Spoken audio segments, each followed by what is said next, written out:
দেখুন, আপনি ক্লাউড কিচেনের বিজনেস করেন বাড়ি থেকেই, অথবা আপনার রেস্টুরেন্ট সার্ভিস আছে এবং আপনি বিজনেস করেন থ্রু সুইগি, জোম্যাটো এবং এরকমই বিভিন্ন রকমের ই কমার্স অপারেটরের মাধ্যমে, তবে জিএসটির পেমেন্ট আপনাকে করতে হবে না।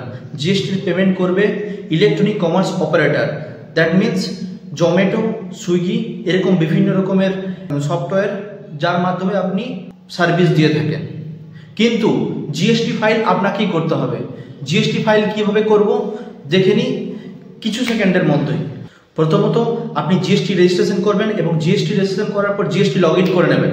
জিএসটি লগ ইন করার পর আপনি সারা মাসে যে সার্ভিসটা ইসিও থ্রু, ইলেকট্রনিক কমার্স অপারেটরের থ্রু অথবা জোম্যাটো, সুইগির থ্রু দিয়ে থাকবেন, সেটা এক জায়গায় নোট করে আপনি জিএসটিআর 1 এর ভিতরে গিয়ে পরে টেবিল নাম্বার 8-এ নীল রেটেড কলামের মধ্যে ফিল আপ করে জিএসটিআর 1 টাইমের মধ্যে ফাইল করে দেবেন।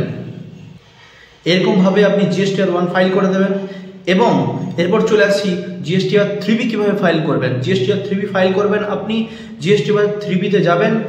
জিএসটিআর 3Bতে গিয়ে পরে টেবিল নাম্বার 3.1.1 9 সাবসেকশন 5 ইসিও সার্ভিসে গিয়ে পরে আপনি শুধু আপনার ভ্যালু অফ সাপ্লাইটি শুধু পুট করে দেবেন।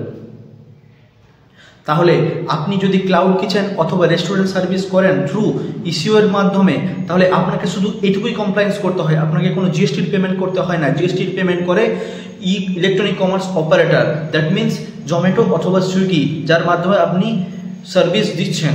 সো দিস ইজ বাবাই চক্রবর্তী অ্যান্ড সাইনিং অফ।